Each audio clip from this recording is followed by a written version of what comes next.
Who is lying, who is telling truth, ఎవరు అబద్ధాలు చెప్తున్నారు, ఎవరు నిజాలు చెప్తున్నారు? ఇది $1 మిలియన్ క్వశ్చన్. ఎందుకంటే ఇంత పెద్ద భారతదేశ ప్రధానమంత్రి, అదేవిధంగా యుఎస్ఏ ప్రెసిడెంట్, ఇద్దరు చాలా ప్రధానమైన వ్యక్తులు ప్రపంచంలో.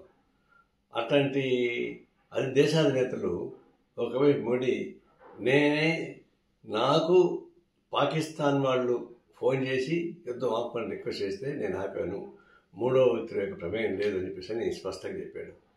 వెంటనే 2-3 నిమిషాల తర్వాత ట్రంప్ కూడా నేనే ఆపించాను ఆ యుద్ధాన్ని అని చెప్పేసి అని చెప్తూ ఐ లవ్ పాకిస్తాన్ అని చెప్పాడు. అంటే ఎవరు అబద్ధాలు చెప్తారు? ఈయన పదే ఏం చెప్తున్నాడు.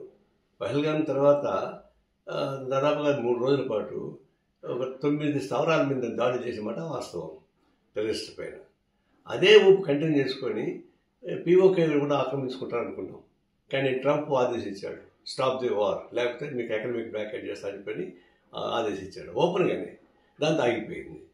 అంటే ఇంక చర్చలు రకరకాల వస్తున్నాయి. అంటే టెర్రరిస్టులతో చర్చలకు సిద్ధపడుతున్నాడు ట్రంప్ ఒత్తిడి మేరకు.